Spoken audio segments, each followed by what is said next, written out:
My parents forced me to marry a man they thought was beneath me. They called it punishment. But tonight, at their own anniversary gala, I'm taking the mic and exposing every lie they built our legacy on. From a fallen heiress to a power move that shook California's elite, this true story has betrayal, revenge, hidden wealth, and one jaw-dropping twist you won't believe. Stay until the end, because this isn't just a scandal, it's a comeback. Hi, I'm Layla, 27 years old. I'm standing in the grand ballroom of the Hyatt Regency in San Diego, wearing a custom-made gown designed by one of the most sought-after fashion houses in New York. This dress costs more than most people's annual salary, but it's not just fabric and thread, it's my armor. In my hand is a microphone. I'm not here to say congratulations. I'm here to tell the truth. 9 months ago, everything in my life collapsed, and my family decided the best way to save me was to break me even more. They forced me into a marriage, an arranged punishment disguised as redemption. I come from the Whitmore family, old money, real estate royalty in California.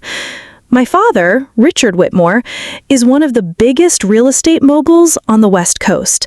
My mother, Eleanor, is a master of manipulation beneath a perfectly powdered smile. Control was her love language. From childhood, I was raised to be perfect. Piano at age 5, fluent in French by age 10, debutante ball by 16. Every friend, outfit, and photograph had to meet family standards. And for a long time, I played along. But at 25, I wanted something that was mine. I launched a boutique clothing brand, Ember. The concept was fresh, sustainable fashion inspired by Californian coastlines. I found a partner, Naomi, who seemed driven and connected. My father agreed to fund the initial capital with the classic, prove it's not a waste. For 3 months, things were electric. Our boutique in Melrose was buzzing with influencers, early press, and strong pre-orders. I started believing I could finally be more than just Richard Whitmore's daughter. Then it all imploded. Naomi disappeared overnight, along with every cent in the business account. Orders were unfulfilled, lawsuits piled in, and soon my name was plastered across digital tabloids. Heiress involved in fashion fraud. My father was livid. My mother said I had embarrassed the family. Within a week, they froze my accounts, repossessed my car, and kicked me out of my condo, technically owned by Whitmore Holdings. I was sent to live in the guest room of the family estate like a disgraced relative. Then came the solution, or, as they called it, your second chance. His name was Keon Sterling, the son of our longtime family lawyer. Quiet, polite, utterly forgettable. He's willing to marry you despite your current status, my mother said, as if it were an act of charity. The only other option, leave with nothing. So we married. A quiet, dull ceremony. No flowers, no press, just cold glances and empty toasts. I moved into Keon's modest apartment on the outskirts of Sacramento. No honeymoon, no warmth, just silence. But there was something about Keon, something that didn't add up. He'd leave for work dressed in basic suits, but they were tailored too perfectly. He drove a used car, yet spoke like a man used to power. And the locked office in our apartment? Always suspicious. Then one night, I opened it. He was on a call. 3 monitors lit up with financial data, Bloomberg terminals, market analytics. He was no junior consultant. Kian Sterling was the founder and CEO of Arcadia Capital, a private equity firm with assets over $2.1 billion. He turned and saw me, didn't flinch. "I was going to tell you," he said, "but first I needed to know if you were still you without the wealth, without the name, because that's the version of you I respect the most." And then he told me the truth. Naomi wasn't just a scammer. She was planted. My mother and Richard's business partner, Charles Donovan, had paid her through one of Eleanor's charities to stage the betrayal.